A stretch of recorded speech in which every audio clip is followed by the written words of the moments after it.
অঞ্চলটোতে জলেশ্বৰ সমষ্টি কিমান উন্নয়ন হৈছে তাৰে নমুনা আজি আমি আহি উপস্থিত হৈছোঁ জলেশ্বৰ সমষ্টিৰ গোসাইডুবি যি পঞ্চায়ত এই পঞ্চায়তৰ অন্তৰ্গত ধাৰাইৰ পৰা গোসাইডুবি যোৱা একমাত্ৰ যি পথ সেই পথৰ দৃশ্য আমি আজি দেখুৱাম।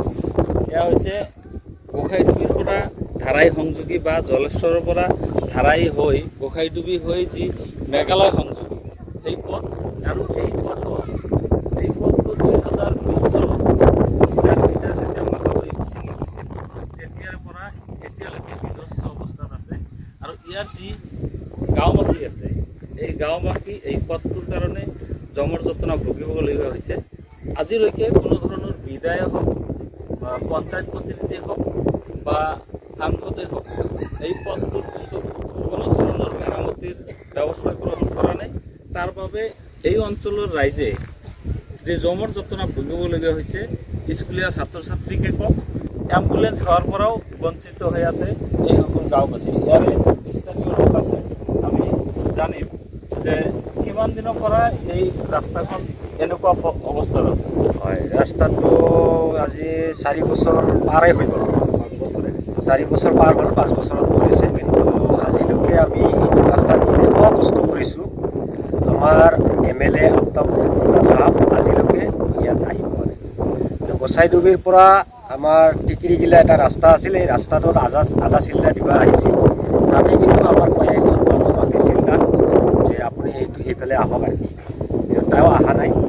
তাৰপিছত আজিলৈকে আফতাবুদ্দিন মোল্লাক আমি এই ধাৰাইত এইটো ৰাস্তাত আমি আনিব পাৰোঁ। বহুত মানুহ যোৱা আশা কৰিছে, তাক বহুত অহা যোৱা কৰাতে তাক কৈছিলোঁ। এতিয়া কি দাবী জনাব চৰকাৰ? এইটো দাবী মানে চৰকাৰক মই অনুৰোধ কৰিছোঁ, চৰকাৰৰ তৰফৰ পৰা আমি অনুৰোধ কৰিছোঁ যাতে আমাৰ ৰাস্তাটো অতি সোনকালে বনাই দিলে আমি খুব ভাল পাওঁ আৰু চৰকাৰৰ চাকৰি। আৰু এজন আছে ইয়াৰে স্থানীয় লোক, কি ক'ব আচলতে কিমান দিনৰ পৰা ৰাস্তাখন? এইটো মোটামুটি 5 বছৰ হয়। 5 বছৰ হয় এইটো ৰাস্তা গৰাখহনীয়াই উঠাই লৈ গৈছিল। 2টা ভাঙা আছে। ইয়াৰ মাজত আমাৰ এই শিয়ালকান্দাৰ পৰা গোসাইডুবি হিন্দুপাৰা গাঁও পঞ্চায়ত এইটো ৰাস্তা গোসাইডুবি হাই স্কুল আছে, ইয়াতে LP আছে, ME আছে, সবগুলো স্কুলের ভিতরে আমার যেটা অসুবিধা কোনবা টাইমত ছাড়া নাও তো নাইয়ে আমার ওরকম আমার সক্ষমও নাই যে আমরা ধরো নাওটাও বানিয়ে আমরা পার্টনার করে নিয়ে যাবো ওলে ফাংশন আমার নাই। এখন কাকবা ঘাড়ত করে নিয়ে যায়, কোনবা টাইমত ফাঁসিও যাওয়া লাগে হয়।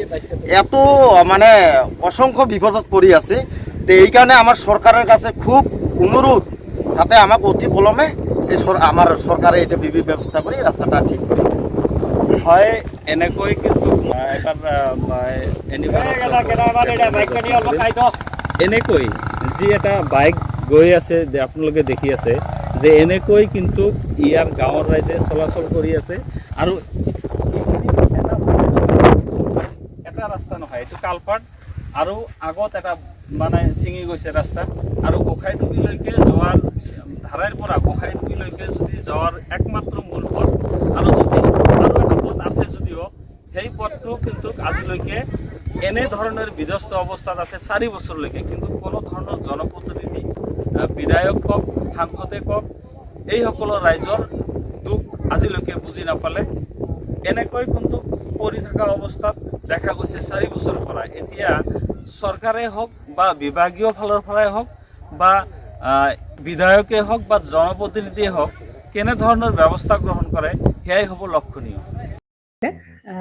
জুবিন গাৰ্গৰ গীতসমূহৰ ওপৰত আধাৰিত গানে কি আনে নামৰ এটা সুন্দৰ অনুষ্ঠান আপোনালোকৰ ওচৰলৈ আহি আছে অতি শীঘ্ৰে। অহা 15 আগষ্টৰ পৰা ধেমাজিৰ পৰা প্ৰথম অডিশ্যন আৰম্ভ হ'ব আৰু সেই অডিশ্যনৰ যোগেদি বিভিন্ন কণ্ঠশিল্পীসকলে যিসকলে এই অনুষ্ঠানত যোগদান কৰিব বিচাৰে তেওঁলোকে এই অডিশ্যনৰ যোগেদি আগবাঢ়ি আহক। আৰু জুবিন গাৰ্গৰ বহুত ভাল লগা গান আমি সদায় শুনি আহোঁ।